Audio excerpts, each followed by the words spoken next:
मुलगी न भेटण्याचं कारण मला आज सापडलं आहे. मी जसं सोशल वर्कर आहे, तर माझ्या टीममध्ये बरेचसे मुलं आहेत.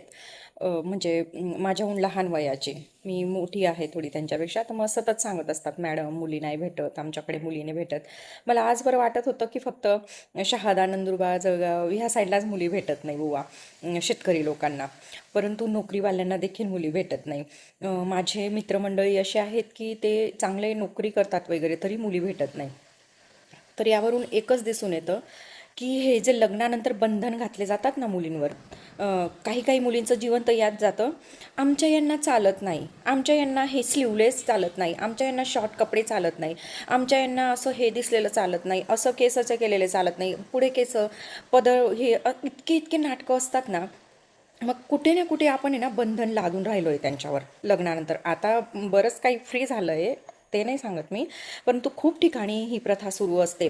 आणि मुलं देखील खूप असे हे असतात, स्वतः तर मस्त एन्जॉय करतील, टपऱ्यांवर जाऊन गुटखे खा, दारू प्या, मग इकडे फिरा तिकडे फिरा, पण मात्र बायकांना ना हे नका घालू, ते नका घालू, इकडे नका फिरू, आणि ते दुसऱ्यांच्या प्रोफाईलवर जाऊन लाईक कमेंट करतील, फेक अकाउंट बनवून. असे देखील खूप सारे माणसं असतात, मुलं असतात, की घरच्या बाईला बंधनात ठेवायचं आणि दुसरीकडे जाऊन तोड मारायचं.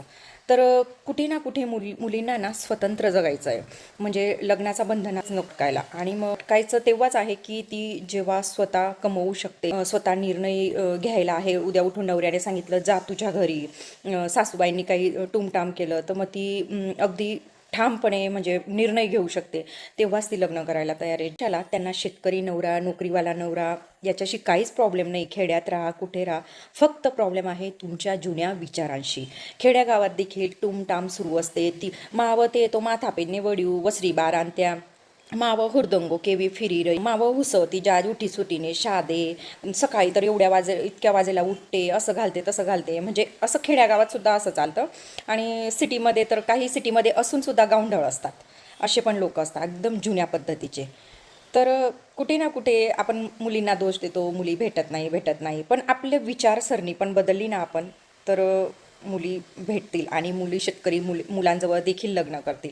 आता काही लोकांना वाईट वाटेल, की आम्ही तर एवढं फ्री सोडतो. हो, 50% सुधारले आहे, पण बाकीचे 50% जे आहे ना, आपल्याला वाटतं आपण सुखी आहोत, आपल्याला जे भेटतंय ना सुख, तर आपल्याला काय वाटतं सगळ्यांना तसंच भेटतंय. नाही, काही इतके जुनाट घर आहे ना, तिथे खूप जुनी प्रथा सुरू असते. आणि जुनी प्रथा ही रोखली तरच मुली भेटतील, शेतकरी मुलांना पण आणि नोकरीवाल्या मुलांना.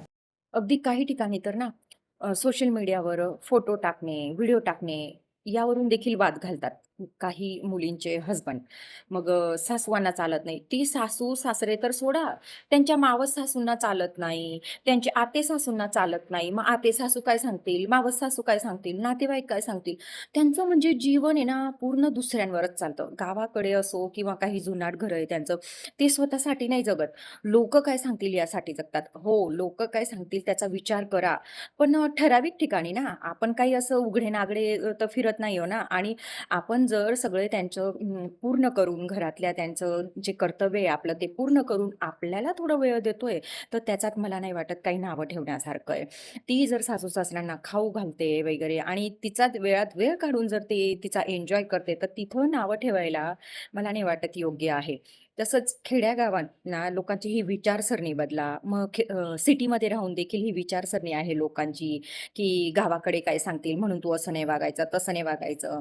खास करून नोकरीवाल्या मुली देखील करून घेतात सिटीमध्ये आणि एवढं राब-राब राबवतात. अरे ती जर कमवते, तर लावू द्या ना कामवाली 2 कामांना. ती कमवते ना, मग कशा अरे कामवालीला पण रोजगार भेटतोय. श्रीमंत माणसं कामवालीने लावणार तर कोण लावणार? त्यांचा पण रोजगाराचा प्रश्न आहे ना. लावा कामवाली आणि करून घ्या कामं. नाही तुमच्याकडे खिसा खाली तर स्वतः काम करा. मग लगेच पाहुणे मंडळी गावाकडून काही येणारी असतात.